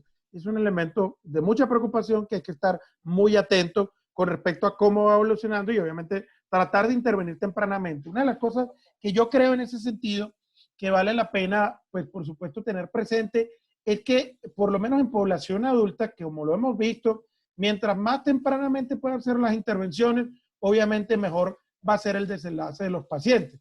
Y esto, para el caso de esta enfermedad inflamatoria sistémica, o como se le llamaba, tipo Kawasaki o Kawasaki Light, sin duda alguna yo creo que también va a ser una consideración importante. Hemos tenido algunos casos con Kawasaki con una presentación muy atípica. El detalle es que han salido con alteraciones coronarias y alteraciones de derrame pericárdico. Lo que llama mucho la atención es que se han presentado de una manera muy rara. Por decir un caso, era un Kawasaki clásico, pero tardó mucho en quitarse la dermatitis o la alteración dérmica de la piel. Le tuvimos que pasar doble carga de gamaglobulina porque no se quitaba y seguía febril el niño. Entonces, y era un exantema muy diferente al que vemos realmente polimorfo en el Kawasaki. Tardó muchísimo en quitar, hizo un hilio metabólico y pues tenía alteración coronaria y alteración en el corazón, o sea, coronaria y derrame pericárdico. Y aparte hizo un hilio metabólico. El detalle es que se están presentando de una manera muy, muy rara. ¿Qué asociación es con el COVID? ¿El Claro. COVID también nos puede dar las mismas alteraciones? Claro, es que mira, justamente allí viene el detalle con respecto a esta situación. Y es muy, muy bueno y pertinente tu comentario en el sentido de lo siguiente. Justamente lo que se está viendo, y por eso la discusión que se presentó con los expertos en OMS, es que esto no podría encasillarse exactamente como un cuadro de Kawasaki, porque justamente se empiezan a ver diferencias y lo puedes ver justamente en lo que yo presentaba de los criterios que en este momento planteó la OMS, que obviamente no se ajustan o no calzan exactamente dentro de las definiciones clásicas o previas de enfermedad por Kawasaki. Entonces, esto es un punto interesante porque tiene que ver justamente con el hecho de la forma en la cual el virus está desencadenando esa respuesta inflamatoria celular y especialmente humoral en cierto grupo de infectados, que por cierto es un tema también del cual no tenemos toda la claridad y que todavía falta adentrarse mucho más, por ejemplo, en estudios inmunogenéticos que nos den claridad por qué hay unos pacientes que indistintamente de ciertos factores de riesgo que obviamente cobran importancia, pueden o no desarrollar complicaciones, pueden desarrollar una compleja tormenta de citoquinas y otras alteraciones desde el punto de vista inmunológico, como llegar a tener leucopenia, linfopenia severa, linfocitopenia CD4, CD8, CD3, que pues obviamente también es muy compleja porque termina generando otras complicaciones adicionales como infecciones secundarias o de tipo oportunista. Entonces es muy interesante esto porque vamos a llegar a un punto en el cual, y como en este momento es preliminar, va a haber una mejor caracterización que tiene que ocurrir de punto de esta enfermedad inflamatoria sistémica y obviamente los factores que están en el desarrollo. La persistencia que también, como tú lo mencionas, es un elemento interesante ahí, que puede tener que ver, por un lado, con la posibilidad de que realmente haya persistencia del virus, lo cual no sería sorpresivo, lo hemos visto en otras enfermedades virales emergentes, pero también especialmente esos fenómenos de respuesta inmunitaria post-infecciosa, así como de autoinmunidad, que también sabemos, hay fenómenos de autoinmunidad acá en COVID y que los estamos en este momento empezando a identificar y que obviamente va a tener que caracterizarse en un futuro mejor para establecer claramente pues, la diferencia entre esas situaciones de ese Kawasaki y esta enfermedad inflamatoria sistémica múltiple. Por lo pronto, creo que es muy prudente e importante tener presente, obviamente, una vigilancia reforzada en general del Kawasaki y, por supuesto, de este cuadro específicamente como lo está planteando la Organización Mundial de la Salud. Hay otras preguntas. Sí. ¿Qué resultados han visto con la administración de plasma y qué tan frecuente, qué indica, hay marcadores específicos que nos indiquen en qué pacientes utilizar anti-interleucina 6, así se ha utilizado en la población pediátrica? Y otra, ¿por qué la PCR sale negativa en los niños? Listo. A ver, mira, qué pena, que me estaba ahí tratando de que el Esteban como que se quedó otra vez mudo. A ver, con respecto al tema de la PCR negativa, tenemos que recordar primero que nada que depende del momento, ¿ok? Si nosotros agarramos muy tardíamente un caso, la PCR negativa va a dar en una alta probabilidad y pues esto hay que tenerlo presente. Hay de hecho un estudio que salió esta semana que nos muestra la variación desde el punto de vista de la sensibilidad de la PCR de acuerdo al caso. Obviamente, como decía en la presentación, la probabilidad más alta de detectarlo es durante la primera semana de los síntomas de que la PCR negativa. Esto empieza a tener la posibilidad de tener una PCR negativa. Con respecto al uso de plasma, plasma de convalecientes, los datos preliminares que hay hasta el momento están mostrando cosas interesantes. Sin embargo, muy importante tener presente que aún no tenemos suficientes estudios como para llegar a la conclusión realmente que esta es una intervención efectiva y que pueda ser ampliamente recomendada. Con toda seguridad, en las próximas semanas vamos a tener más datos sobre esto, pero ya en algunas guías se está empezando a hacer esta recomendación. Y esto, pues, por supuesto que es un tema que hay que valorarlo en los diferentes contextos, porque, pues, sin lugar a dudas, en algunos países, obviamente con la capacidad para, obviamente, el uso del plasma o plasma o suero de convalecientes, pues obviamente con los apropiados servicios de hematología, etcétera, pues va a ser una cosa que hay que considerar, por supuesto, como una estrategia con un potencial terapéutico. Obviamente, pues cada caso habrá que obviamente indicar, pues, si esta intervención puede ser llevada a cabo en cada lugar, ¿no? Sin embargo, como digo, todavía no hay la suficiente evidencia científica para una recomendación amplia del mismo.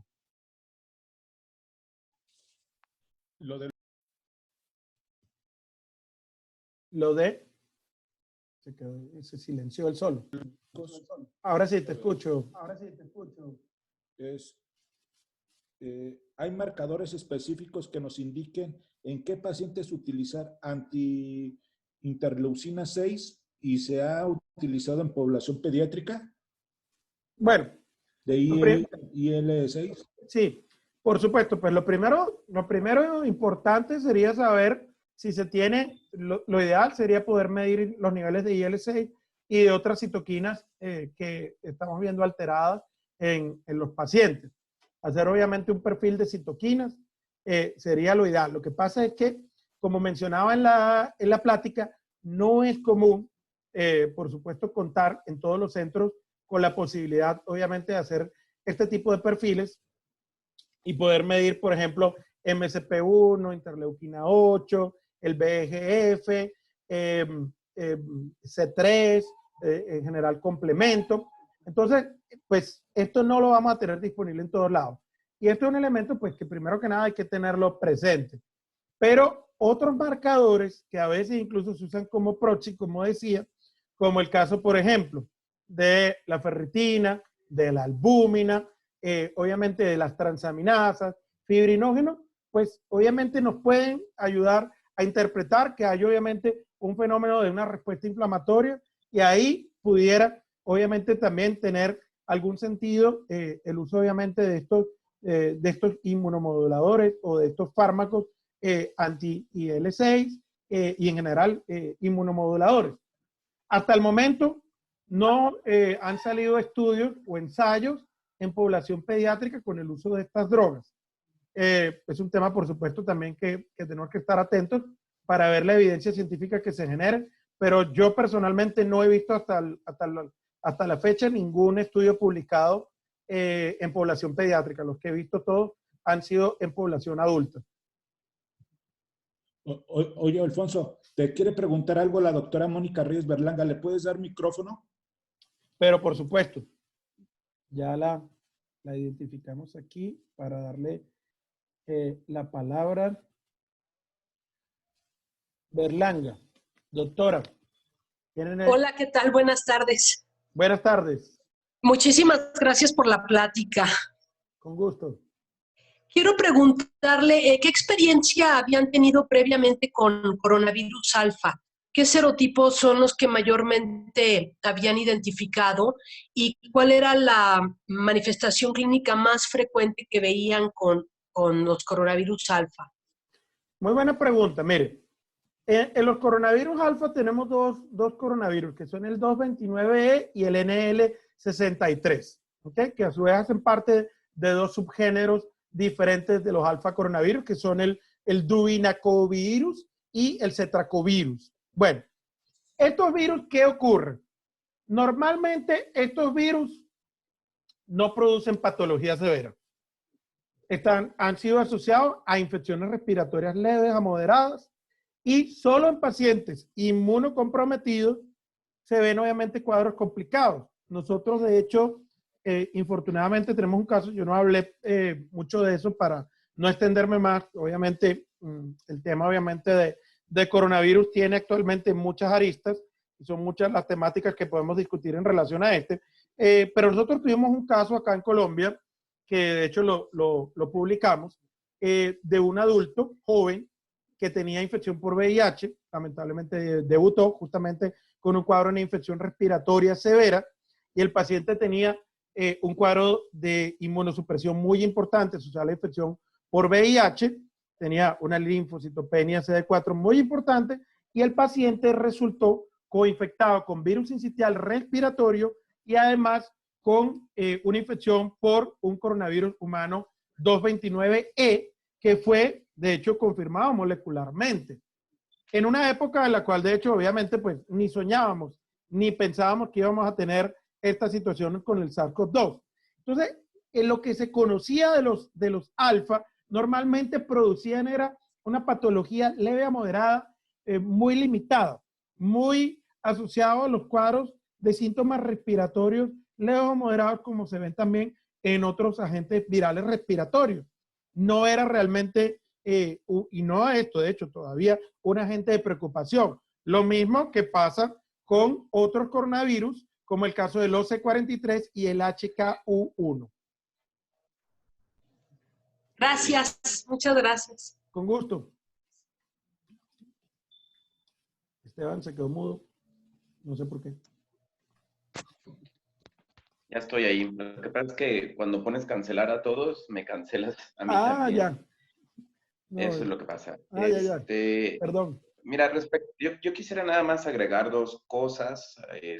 Digo, no soy el de la plática, pero lo que preguntó la doctora Sonia sobre el plasma y si ustedes se fijan, hay cierto parecido en lo que está pasando en adultos con niños, lo comentábamos por ahí en el grupo internacional, precisamente con Alfonso, del tratamiento que tiene el Kawasaki con la aspirina y con la inmunoglobulina inicialmente. Y bueno, si tú volteas a ver un Kawasaki muy severo, por decirlo así, pues tienes un paciente adulto con problemas sanguíneos y le estás poniendo heparina de los diferentes tipos y terminas poniéndole plasma. O sea, sí hay una similitud al final del día del tratamiento, pero en el caso específico del plasma, lo que están viendo, sobre todo en España y en Italia, es que también necesitas tener un determinado número de anticuerpos. O sea, no nada más es pasar el plasma, sino necesitas tener una concentración en picogramos de anticuerpos para que este pueda ser efectivo. Y nosotros en oncología vivimos muy común la tormenta de citocinas cuando utilizamos rituximab, y ahora que está una modalidad terapéutica que se llama CAR-T, que es sacar células tipo T, enseñarles a atacar anticuerpos específicos de membranas de antígenos específicos, perdón, que se encuentran en las membranas de células cancerosas y se regresan y han tenido mucho éxito en leucemias, pero causan esta cascada de citocinas asociadas principalmente a los linfocitos T. Entonces el tocilizumab es muy útil, ha tenido mucha utilidad y está teniendo utilidad también en la tormenta de citocinas que estamos viendo en coronavirus.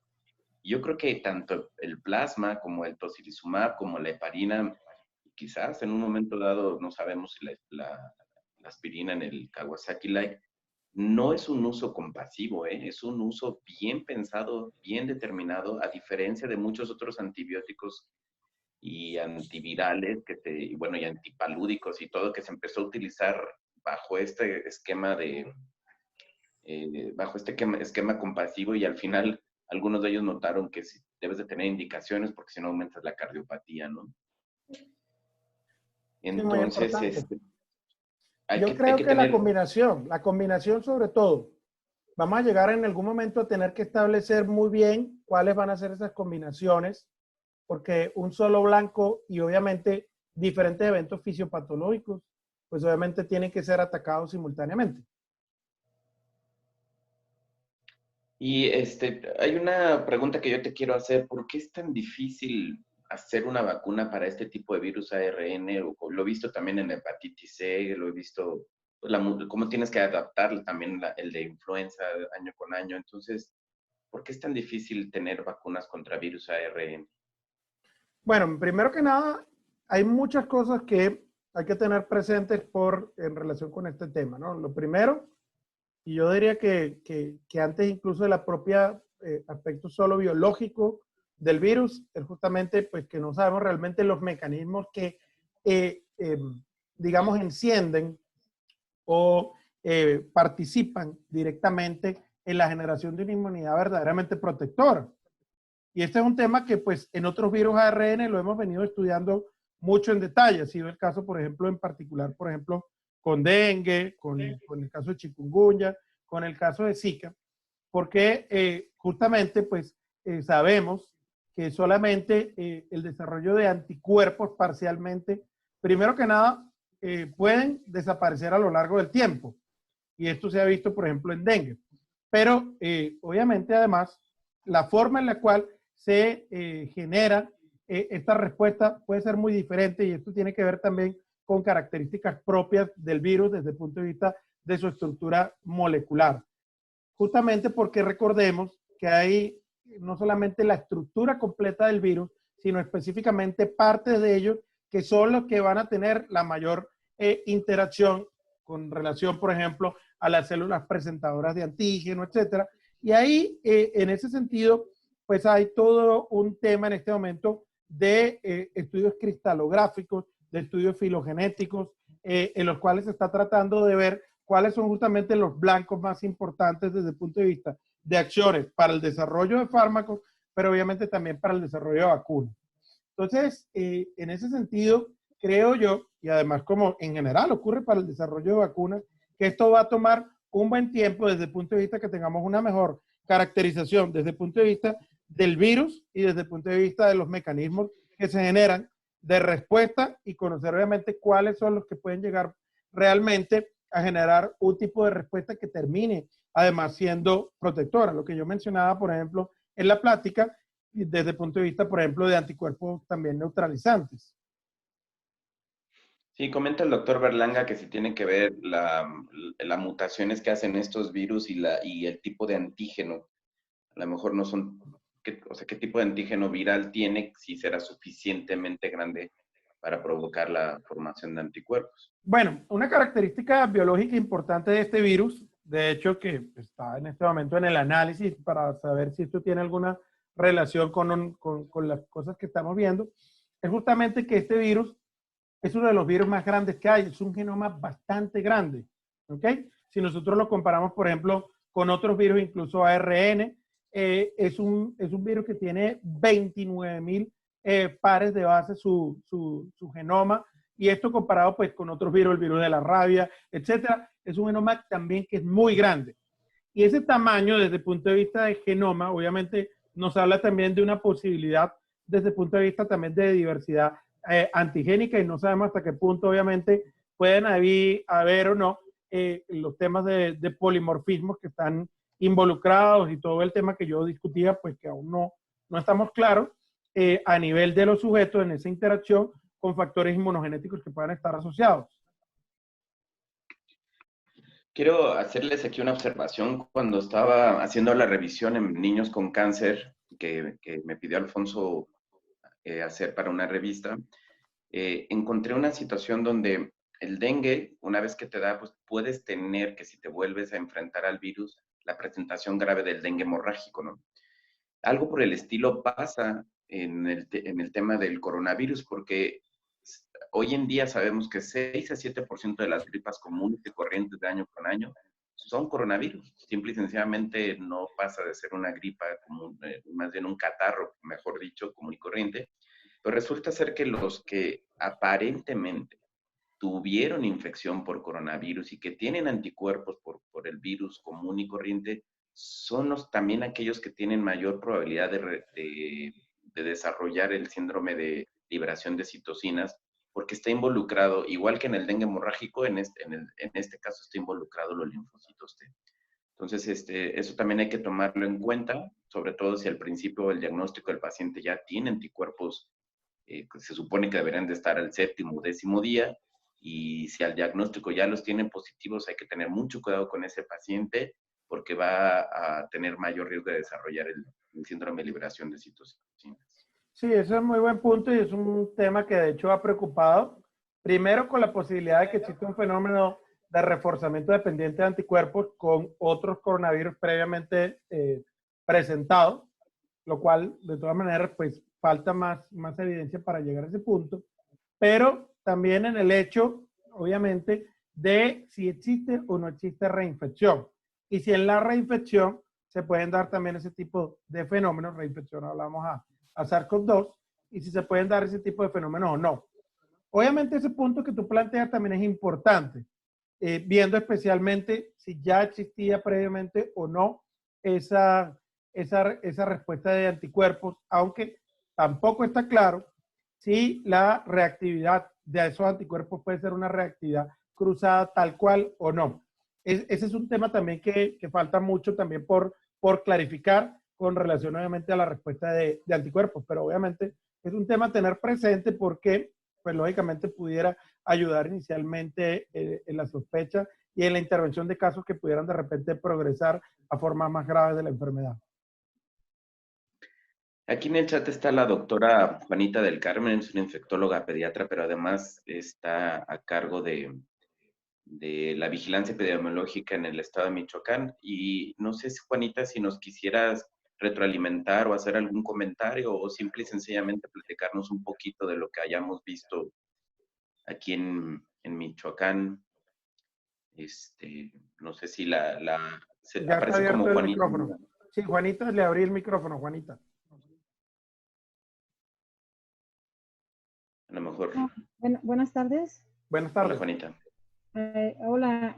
Bueno, de lo que estamos viendo nosotros en relación a todos nuestros pacientes, afortunadamente los que viven con VIH en este momento no tenemos ninguno identificado. Creo que ha habido una buena contención, un buen cuidado de ellos, y esto afortunadamente ha evitado que se infecten. Sin embargo, bueno, pues los teníamos como un grupo de alto riesgo y sabemos que lo es, pero han mantenido esta contención bastante bien. Creo que pues más que nada estamos teniendo aquí en Michoacán más casos, principalmente en personas con obesidad que con la hipertensión, como se reporta en algunos otros lados. Y bueno, pues ya llevamos una buena cantidad de personal de salud también que ha sido afectado por este virus, ¿no? Pero, pues bueno, creo que estamos trabajando y haciendo lo más posible y haciendo una vigilancia epidemiológica lo más exhaustiva posible. Eso es lo que podría comentar. Muchas gracias, Juanita. Te manda saludos el doctor Berlanga, Juanita. Sí, gracias, Moni. Y déjame ver si dice el mismo doctor, ya preguntó sobre los coronavirus alfa. Pues no sé si, creo que ya está contestado eso, ¿no, doctor? Ok, les quiero pedir un favor a la gente por ahí en el chat, si pueden ver, ahí me aparece bueno, Laurelena Alonso ya la identifiqué, pero por ahí Catherine, Sonia, un número 560820, etcétera. Chequen por favor el chat para ver si no están ustedes en la lista de desconocidos para poderlas dar su constancia de que estuvieron presentes en esta plática. Y Alfonso, pues aquí lo que nos preocupa un poquito también es, y esto te lo comento, pues sabías que teníamos nuestro congreso estatal. Sí. Pero ahora que reabrieron Francia y España y hubo un rebrote, que yo la verdad es que hasta me siento un poco incómodo éticamente en el sentido de juntar 300 personas en agosto, porque no tengo idea de qué va a estar pasando, cómo se va a estar comportando. Pero independientemente de eso, no es tanto la pregunta de qué hacer con mi congreso, con nuestro congreso, porque tú estás invitado. La pregunta real es qué estás viendo, qué está pasando, vamos a lado un rato, o qué va a pasar con esto, ¿no? Bueno, mira, esa es una situación compleja y como yo mencionaba al principio, por lo menos en América Latina todavía estamos en pleno aumento. En otras regiones la cosa ha estado estable o incluso ya en cierto retroceso. En cierto retroceso, pero el problema es que si tú ves los datos de los estudios que se están haciendo ahorita en Europa, las seroprevalencias que se han encontrado han llegado a ser del 5, del 7, del 10%, lo cual quiere decir que todavía hay una proporción demasiado grande de la población que es susceptible y que se puede infectar. Entonces, ¿qué pasa en ese escenario?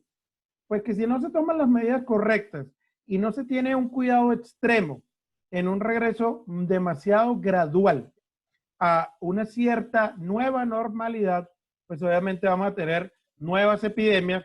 No hablo de reinfecciones, sino epidemias nuevas en relación, obviamente, a población susceptible.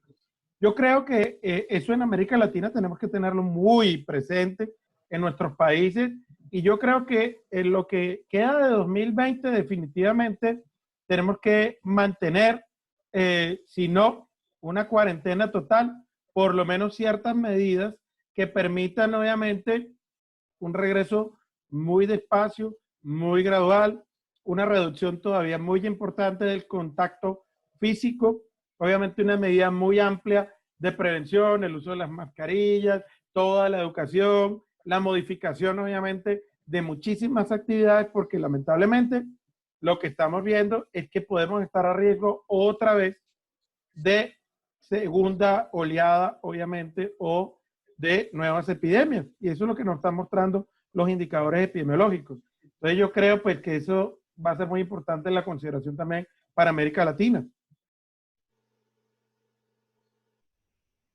Muy bien, No sé muchas si gracias. alguien quiere hacer otra pregunta. ¿Sí? Roger, pues ahora te toca a ti. Si yo me tocó dar la presentación, te toca a ti dar la clausura y la despedida. Bueno, pues agradecerte, Alonso, sobre todo por tus atenciones y por darte el tiempo de darnos esta excelente conferencia. La realidad, te estoy muy agradecido y ante todo, pues ya sabes, de todo corazón, muchas gracias. Y creo que varios de aquí pues se van con un buen sabor de boca de esta plática y pues muchas gracias. En nombre del Colegio del Estado de Guanajuato, de Irapuato, de la doctora Rosia Watson, que es la presidenta del Colegio de Irapuato, y el doctor Refugio Lara, que es del Colegio de Médicos Generales, pues te agradecemos infinitamente esta plática. Muchas gracias y pues hasta la próxima. No, pues gracias a ustedes. Yo, de paso, pues que hablando con ustedes quedo con muchísimas ganas de volver por allá, de volver a Morelia, Michoacán, por supuesto a Guanajuato, a Irapuato, al hospital también. La verdad que pues esa experiencia hace unos añitos por allá fue muy buena y muy interesante y por supuesto esperemos que las cosas mejoren y que en un futuro cercano podamos volver a encontrarnos también físicamente, no solo de manera virtual, pero lo bueno de la virtualidad es que nos mantiene cotidianamente conectados para compartir cosas, inquietudes y obviamente la buena fraternidad. Ustedes son excelentes personas, les tengo un cariño y un aprecio muy grande y de verdad muchas gracias por la invitación, por la iniciativa y sepan por supuesto que esta también es su casa acá en Colombia, que estamos a la orden y siempre prestos a colaborar con ustedes, con los colegios de pediatras allá en Michoacán, en Guanajuato y por supuesto completamente a la orden para cualquier cosa y para cualquier iniciativa. Los saludo y me despido. Un fuerte abrazo para todos los que nos están escuchando de allá y de otros lugares.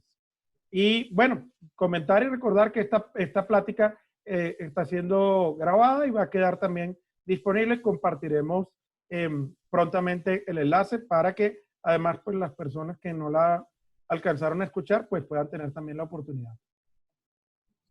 Bye. Muchas gracias también Gracias. a nombre del Colegio de Pediatras del Estado de Michoacán. Te agradecemos muchísimo tu ponencia y como siempre tu disposición a estar y participar con nosotros. A todos, muchas gracias, buen provecho, estamos en contacto.